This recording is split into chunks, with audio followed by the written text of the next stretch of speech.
Hey, and welcome back to the next episode of Let's Play Walls of CC1. Wait, I thought I finished this. What the heck am I doing? Why is there another episode? Well, you see, Josh and JB updated this set, I figured they would. And I was debating whether I should revisit some of these levels to see um, what the changes were. Some of them are worth mentioning and showcasing. So there's a change log that I'm going to be using to go over these, and pretty much I have to. I don't want this to be super long, so I'm not going to struggle through these levels.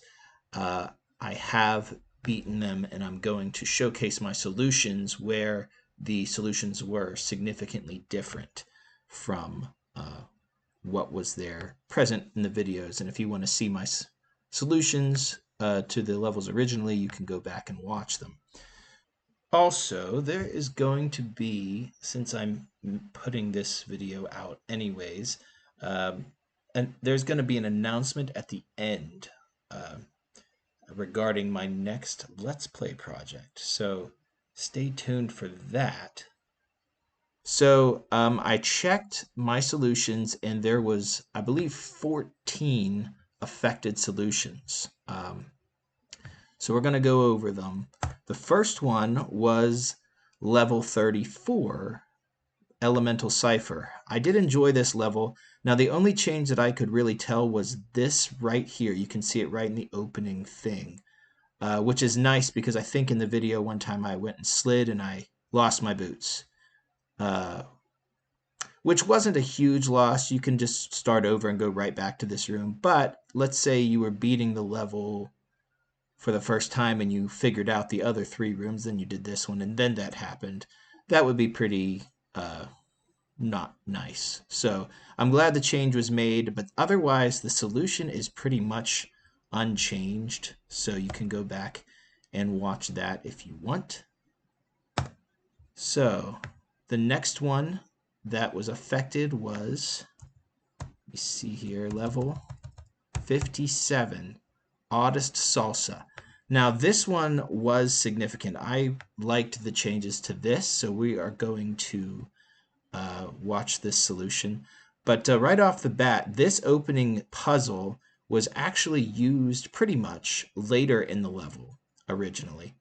And Josh replaced the puzzle that was in this room and traded the puzzle in the future to make it the opening room puzzle.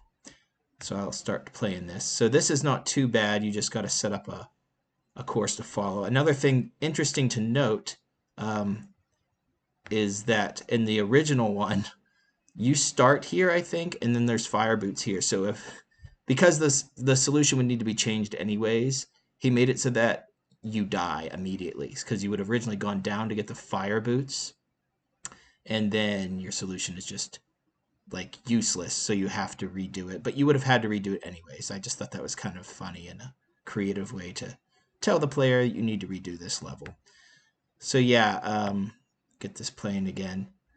I liked the puzzles. There's a new puzzle, or actually there's a couple new puzzles. This one is slightly different. If you go back, you will see that this is pretty much the same. So that hint said that you need to only press red buttons a maximum of 3 times, and that's still the case. But Josh changed some pieces of this puzzle that I really like what he did. So this part of the solution is still the same. You got to push the block there. You covered a red button, so that's 1 press.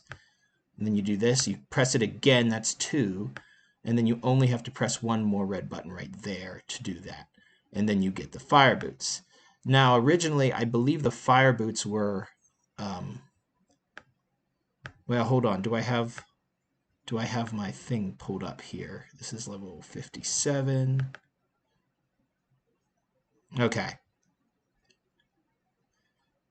Yeah, so yeah, the fire boots were actually unchanged. They were still in the same spot, but this part was different here. I'm going to let it play.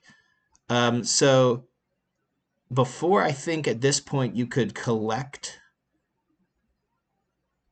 you could collect the red key because you have the fire boots.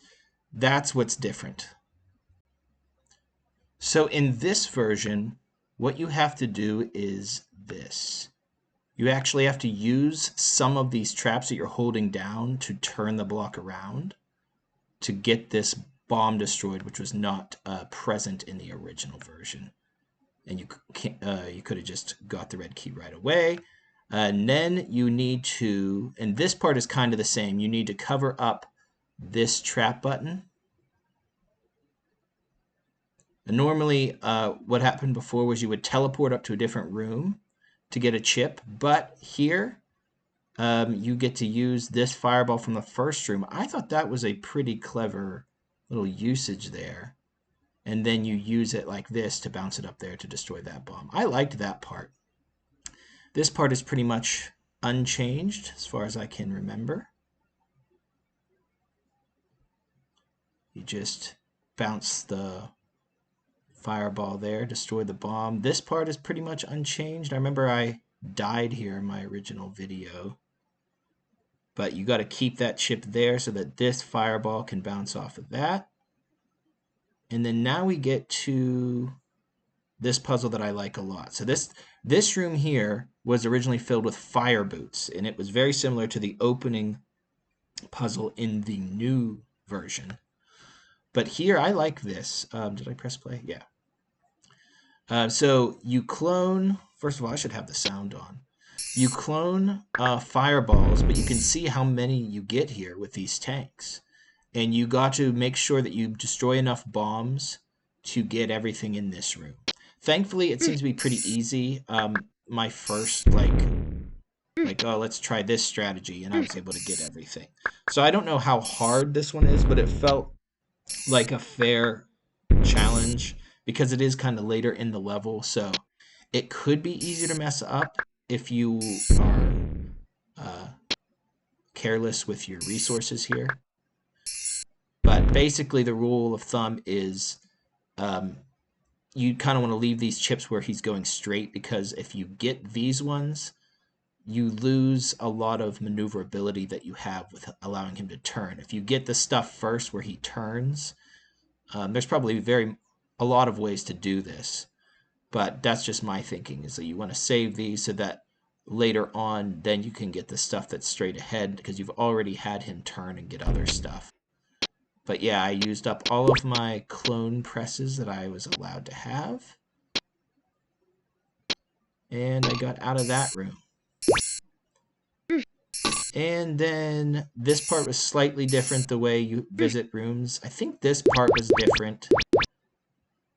I was a little bit confused here, but there was nothing else to do but to try, like that teeth was on a trap button. That's a little unclear, but hopefully you can read that you're kind of supposed to go this way and come back through the recessed walls. So you kind of just got to trust that it's going to be okay. But then this ending part is pretty much the same. I'll actually speed it up a little bit.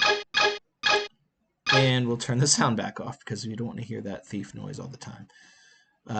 Because, yeah, this part's a little bit long. But I think it's pretty much unchanged. You got to use up the red keys first. Because you need to go through a corridor that says no red keys allowed. Okay, and that allows you to get the chip, and you push the block there. I think this might have been a little bit different from the original version, but the puzzle is still the same. You get one pair of fire boots, and you need to collect enough yellow keys, which are scattered throughout, and then push the block without losing the fire boots. But you do have access to 2 fire boots, so that the way that you do this is a puzzle, and I remembered what it was actually from the video. Even though I hadn't gone back and watched it, I remembered what to do. You got to push it on the fire there, lose the fire boots, and then, yeah, you get them back. And I actually forgot to get a yellow key, so I have to go back and find that. There it is.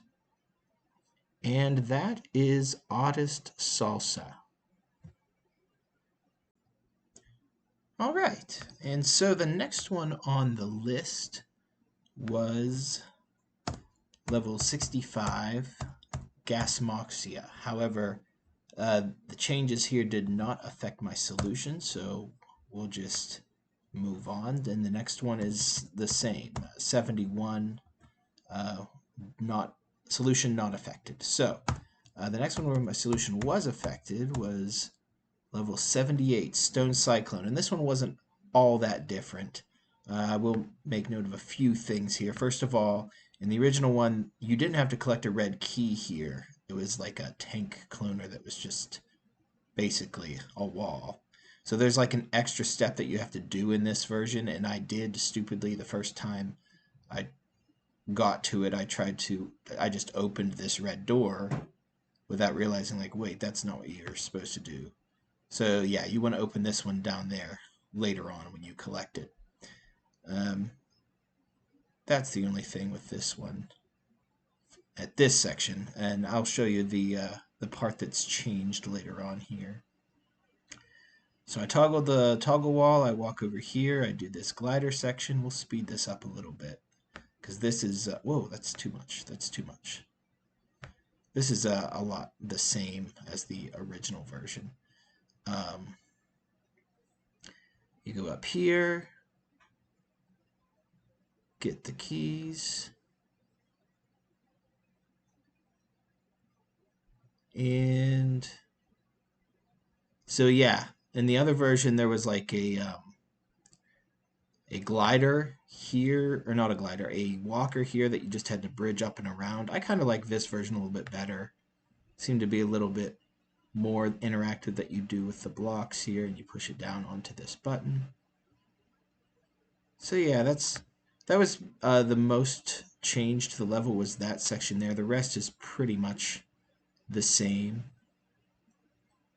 We'll just finish watching this, I guess. See the solution. So yeah, this is where you're not supposed to open the red door there. That will cause you to cook the level. And you just gotta wait for these blobs. Let the glider go, he just does his business. And then this part is self-explanatory. If you don't know what to do, you just push the buttons and it eventually becomes obvious. This is just a simple Sokoban section.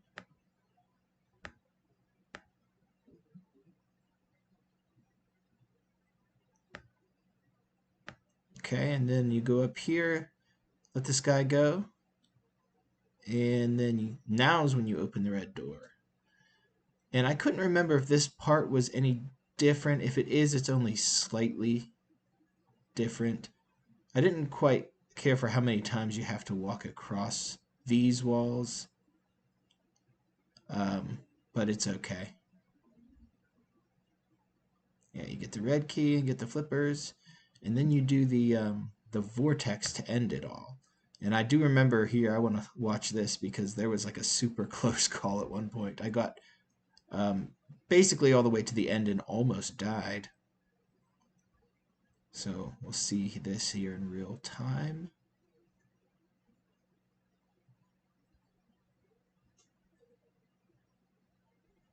Right there, yeah, that was very close. Okay, so that's Stone Cyclone. And so the next one is Eskimo Roll. Oh boy, this one. I gotta say, I had a hard time with this one, arguably more so than even with the old one, but I did like a lot of the changes here. So first of all, this used to be like a random force floor. This was definitely a good change to take that out. So this section is overall simplified.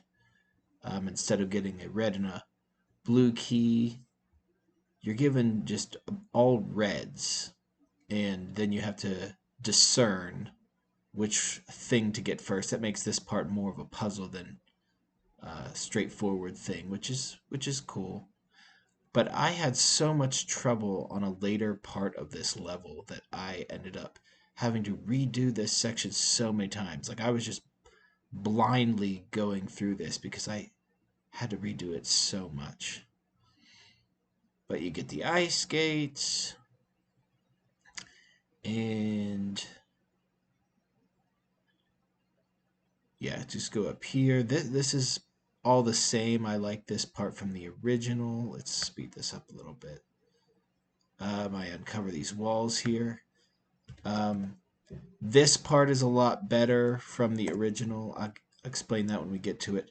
This part, though, I gotta say, I don't know that I still don't think this part is very good, just because, like, I feel like I had way more trouble with this version of it than with the old one, which is weird to say. Maybe that's just me, but I died a lot more on this, specifically with this ball right here.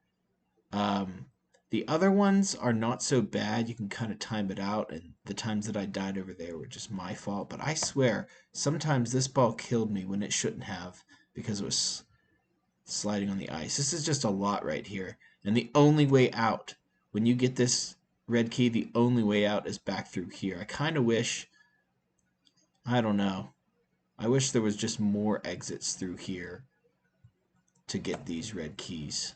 I don't know. This section to me has still brought the whole level down a little bit. This part over here, actually, I kind of liked this challenge to get this one because there was lots of safe spots over here, you see, and it wasn't too terrible.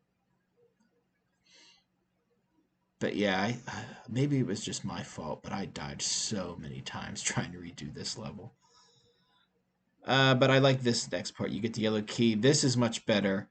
Before there was just a button here. Also, you could end up going the wrong way on the recessed walls, which is what I did in the original video. But here it's just simpler. You see that these sections are cordoned off. And he put the ice here, which is a great touch. It made it what was kind of a chore last time to it could be easy to mess up if you're trying to fill this corridor with pink balls, and then you add this ice. It just becomes so much easier and also kind of fun. So that's a nice change. And then this is the same pretty much. Also, there's no bomb here, which there was before, which could be confusing if you just thought you needed to clone one ball to destroy a bomb. It's a lot more clear what you're supposed to do with this part, so I really like that redesign. And then this is the same. You just clock that there, then you clone 3 balls. And I actually think that the bottom puzzle, once you get the blue key here, I kind of think that this puzzle didn't really change. Here, let me go back. I think the only thing that might have changed is the hint, which is nice. Use the blocking keys carefully here. You have exactly enough to open the path for the ball, which is facing down. That's a really nice hint, and I can tell that Josh made these changes after watching the video, because that's exactly what I said. I didn't know which way the ball was facing, and I also didn't know if I had exactly enough keys to do everything, or if I had some spares. I don't mind having no spares, but it's nice to know that going in. So this puzzle overall is probably my favorite part of the level. It's just a shame that it comes so late in that you're kind of on edge, because if I died or if I messed up on this at all, which it is actually kind of easy to mess up, you have to redo everything, and it is not a fun one to redo. But we will go a little bit faster here. Maybe not that fast. That's quite fast for me to... This is how I solved it this time, which is a slightly different way. I think the way I solved it in the video was actually a lot better than this, actually, because I solved it in like sections here. I would try to block off just one part of this, so now he's only hitting the green button, whereas before I had him hitting all the buttons. That's probably better than whatever I was doing here, because then I still have more work to do. Yeah, the way I did it in the video was much cleaner.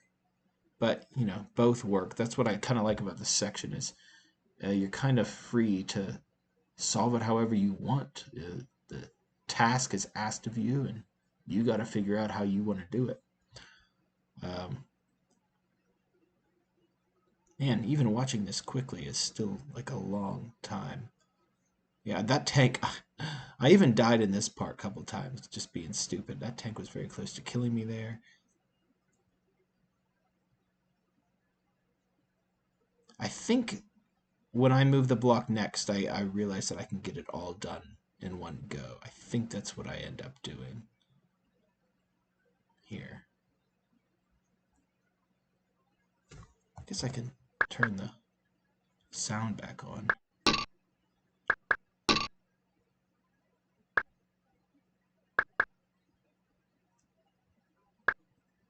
Yeah, I was just scared. You don't want to let the ball go into the water either, so this is like an interesting challenge. I do like this part of the level. It's weird because it's like the biggest part of the level, but you don't get to it till the very end after you've already been through quite a lot, in my opinion. But that's just because I suck at the ball ice part up there. If you don't suck at that, it's probably not a big deal.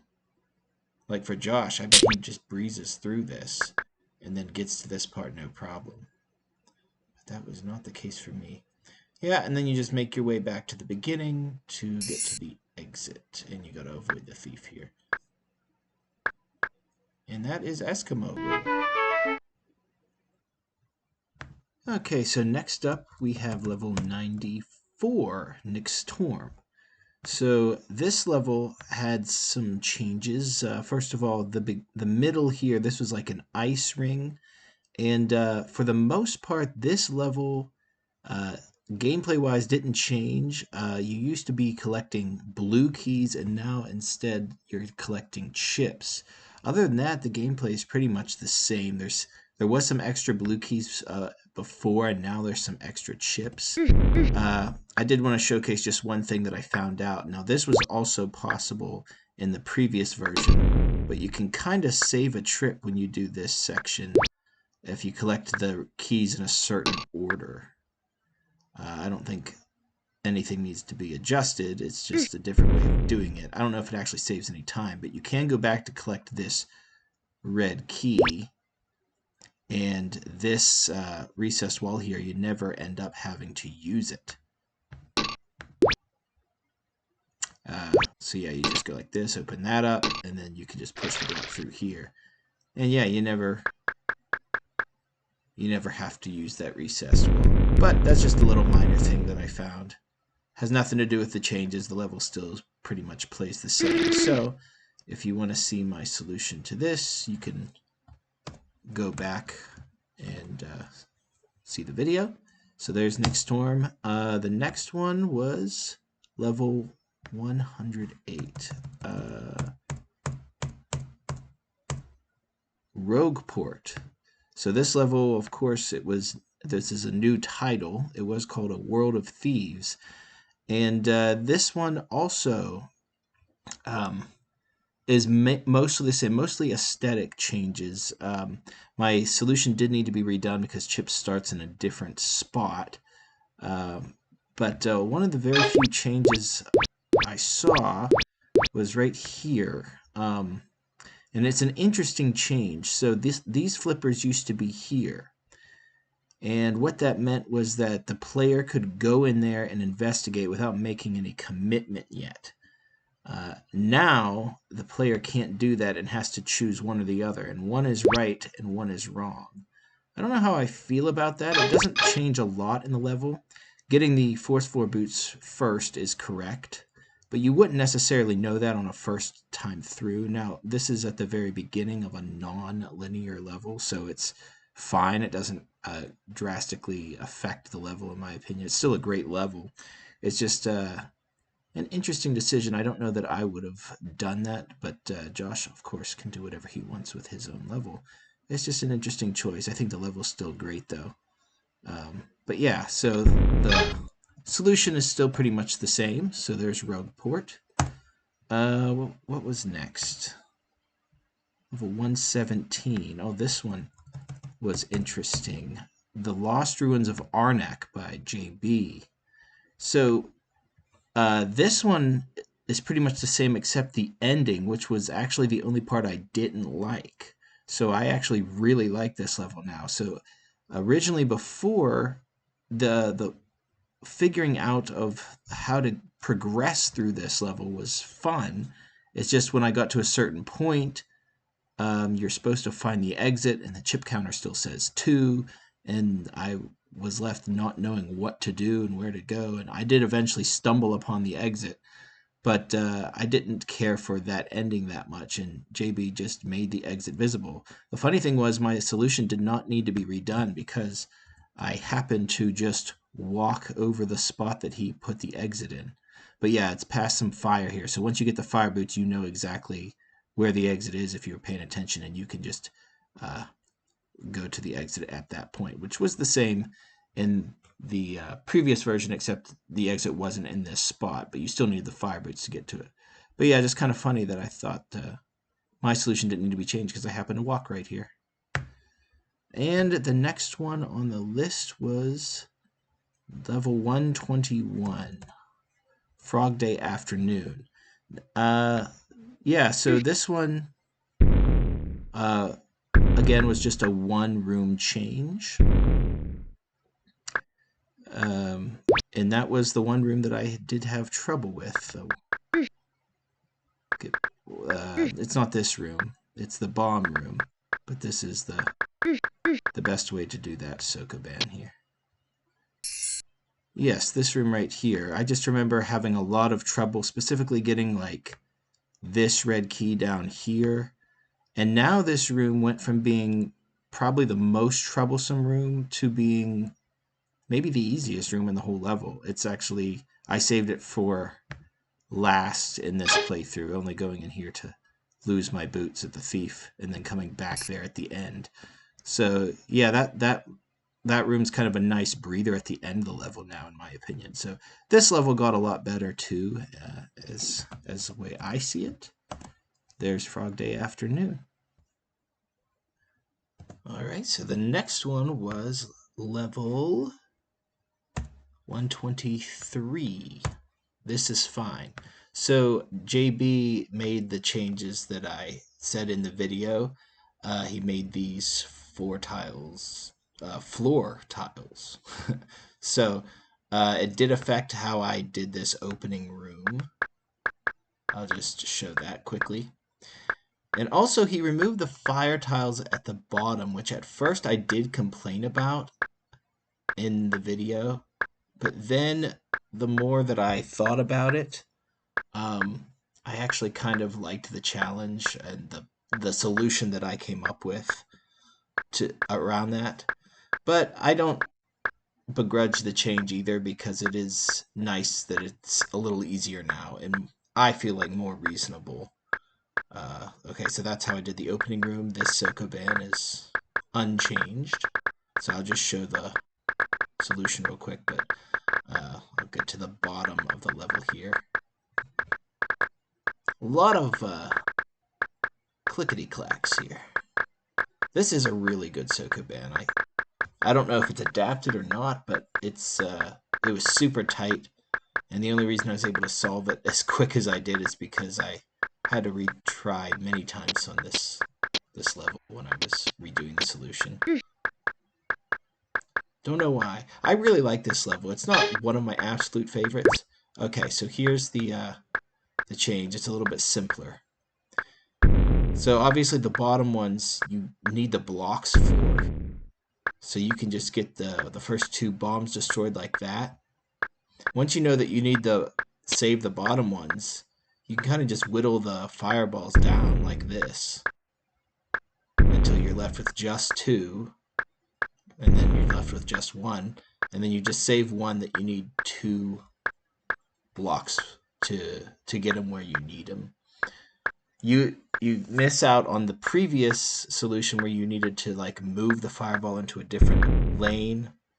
That was pretty cool when I figured that out, but it might be correct that that's expecting a little much from the player. I don't know.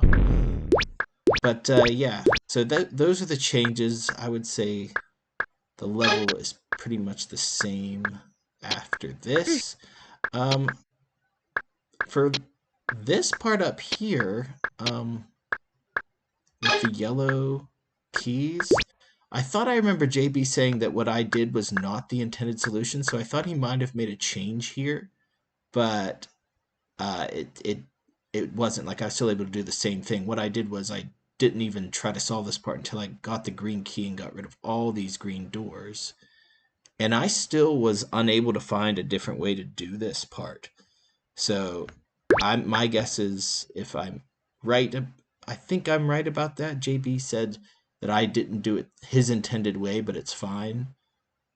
Like, I have no idea how the solution. If you can do this puzzle without getting the green key first, I did not figure that out. So I'd be curious to see how that's done. But anyways, the rest of this solution is pretty much the same as in the video, so I will just show myself getting to the end here. And what's next?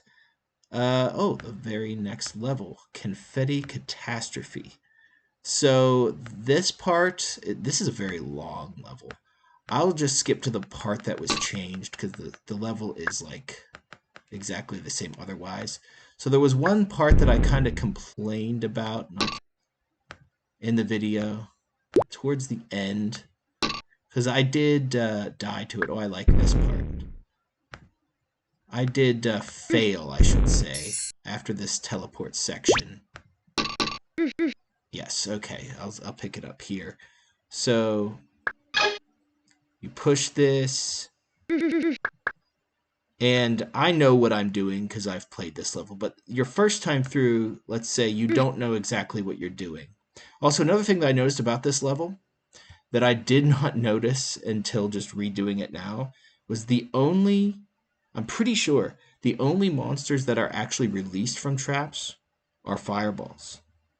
They're always fireballs. So if you catch on to that pattern, you have a much better chance of figuring lots of this out, especially this part. Because, like, the first time I got here, I get to this brown button. I don't know what it does.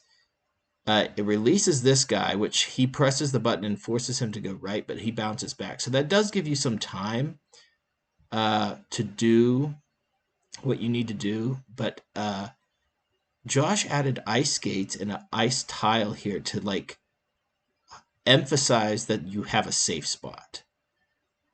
So instead of just hitting the button and seeing what it does, you can go for the ice skates. I think this is a pretty good solution, although you still have to, like, be on your toes. Yeah, I don't know. I can't remember exactly how it looked because there had to have been a safe spot before in the old version, so I'm not remembering that. But I know that that was the change in this level. So we'll just get to the end here because I'm right here. Push the block down. Walk all the way around, and that is Confetti Catastrophe. Man, I do gotta say, I did enjoy actually replaying a lot of these levels. They're just so good. Santa's Workshop is actually the next one. And at first, when I read that something was changed here, I was like, JB better not have changed that ending slide that was so long, because it may have been gratuitous, but it was really a satisfying, what's it called, victory lap for the level. And he did change it, but really he just reversed it. So it really doesn't matter. You just start from this end here. So the biggest change, I guess, is because it used to be before you would unlock a bunch of red doors to get to the teleport, which would just take you to the ice slide. I did like that, and the fact that the exit was in the middle the whole time. But in this one, you actually unlock a green key at the end. So I thought that's pretty cool too. So either way, it's a fine ending. This is taking very long. There we go. Okay, so there's Reindeer Flotilla. What was the next one? 133. Integral multiples of 0. Thankfully, this one, my solution was not affected. I believe JB just simplified the hint and added extra keys and stuff. So now this is what the hint says. Get the green key in the upper right to explore freely. No strict timing is needed, so go and earn your stripes. Yeah, I was glad I didn't have to replay this one. This was probably one of my least favorite levels in the set just to play. I did like that the end challenge. I liked the end challenge of pushing the block onto the button, but getting there, yeah, it was quite a lot. So that one's done. 136 is next. Lumberyard. This was nice. I mean, it was just a small change at the very beginning. You start in this room now with the yellow key right underneath you. And then you break out. And there's also a small change in this room. There's a bomb here now. I don't believe that bomb was there in the old version. So it's like the order that you do this is slightly different. I like the change. It's just something minor. But then after this point, I believe the level plays out exactly the same. So I will just skip to the end. There's Lumberyard. Okay. And interestingly enough, the next one where my solution was affected was 139, which wasn't in the changelog, but there was a significant change to this level. And it made the level quite a bit harder. And if you remember, I was actually a pretty big fan of this level. And in my opinion, he made the level harder. Because right there, that maneuver I just did, I just slowed it down. But that's a really hard thing to not die. Because when you're coming here and you're having him follow you, you go left here, and he goes down. And the timing usually works out where he just kills you. So you have to time this very specifically. I think that might have been the same as before, but now you can't just walk down here because you see this tank cloner. You can't walk through that. So that's what's different. I guess Josh didn't want you having such an easy trek down here. You have to go around. It's not that big of a deal. The hardest part, in my opinion, was right before that. But yeah, I'm still a big fan of this level. I don't mind making it a teeny bit harder. But my guess is this is not a lot of people's favorite level, but it is one of my favorites. I actually really wanted to put this one in the top 10, but it kind of just got eked out by other stuff. But this one was a lot of fun. So Frostbitten Jungle kind of plays out the same.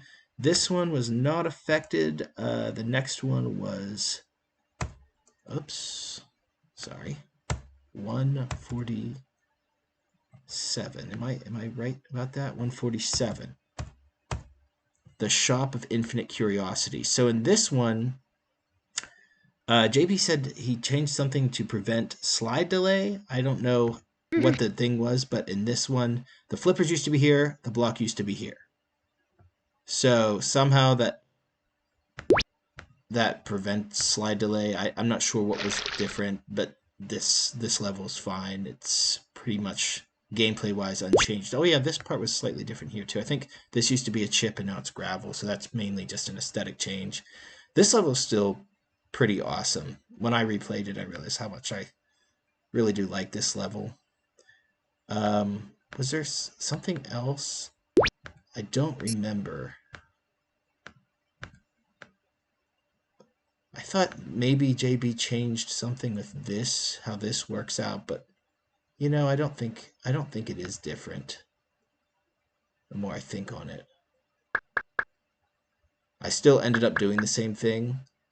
Be interested to see, was what I did the intended solution to stop the fireball up there like this? That's just what I did to buy myself time and then have him hit the button. I really like that solution to that room overall. So yeah, I think it plays pretty much the same. Oh yeah, so there used to be like a thin wall here or something, and the fourth floor was here, so you actually had to get when you push the block at the end, you actually had to push it over and do a little bit of a rigmarole with the teleport. And now you don't have to. When you push the block up through this teleport, you can just keep pushing it straight up. So this part's a little bit easier now. I take a long time on the Sokoban, so I won't watch all of that. So that's the Shop of Infinite Curiosities. And then Trapzville is the next one. Now, this one, Josh changed a trap button towards the very end of the level. Let me see if I can find it. It is at this part when I have let's get down to when I have one ice skate left. Yeah. So yeah, I was very confused about what this trap button that I'm about to push did. And what's really cool here is he just simplified this part a lot. So right here, before you would just go and press this trap button, he actually added a block here. So that just, you know that it's being held down because you pushed the block onto it. That was genius. And also the fact that I don't know if Josh knew this or not, but this was kind of genius that my solution did not need to be redone because instead of walking the extra step, I do an oof here when I push it. There's an oof. And then it's a little bit off track because of that. So when I get back over here, you hear another oof, and now I'm back on track where I should be. So the solution was not affected. That was pretty cool when I realized that. So Trapzville was unchanged. And 149, the final level, and this they did change as well. I'm not sure whose section it was, but it was at the bottom here. Below this one. Yes, this section over here with the red keys and the ball bouncing back and forth. I guess I'll skip ahead a little bit. There we go. So I really liked the way this section was before, but I don't know that maybe there was a reason why they changed it. This actually took me a while to figure out because what you used to have to do is get the fire boots and just avoid this button. Now you still have to do that. You get the fire boots, but you see that there's two pairs. There didn't used to be two pairs because what you used to be able to do was when you get this block, you could have pushed it down here. The trap button was here, so you were actually able to walk around. You didn't have to re-enter through the thief. Let's see what I'm talking about here. So yeah, right here, you get those two locks unlocked, and then you were able to just push this block down and turn it around. Now you have to go through the thief and pick up the second fire boot. And I kept dying over and over again on this. I did eventually figure it out after like ghosting it. Overall, I don't think I'm a fan of this change. I think I kind of liked it better the way it was before, but I think there might have been another reason why they changed it, and there might have been some issue that I don't know about, but you have to stand, I realized you have to stand on this tile in order to time it out correctly so you can live, because originally this ball was not bouncing off of anything, so the timing was consistent, and then it became inconsistent when their paths were different lengths there, so yeah, that is the change on this. And there's one other part of this level that I wanted to comment on, and I actually meant to comment on it in the last video, but I forgot. There were so many things I wanted to do in that video, so I kind of forgot some things. And that is at the very end here. Let me see. Okay, here. We're close to it anyways. Right here, I happened to push the correct block at the very end. I think I want to... It's after I get these keys and stuff.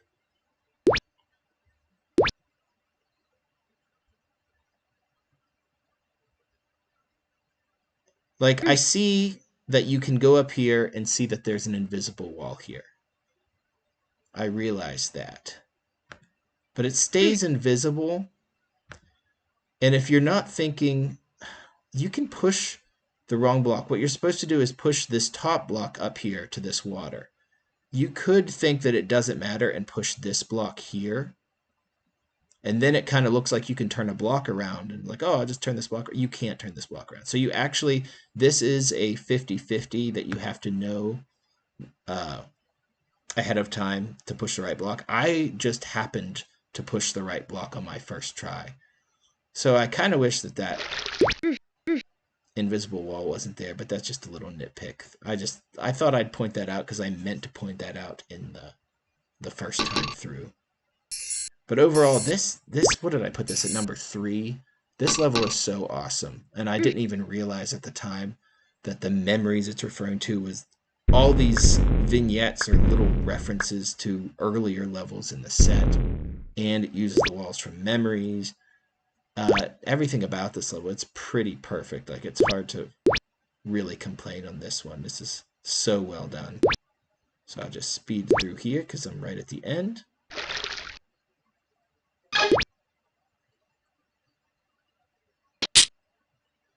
And that is time to make history.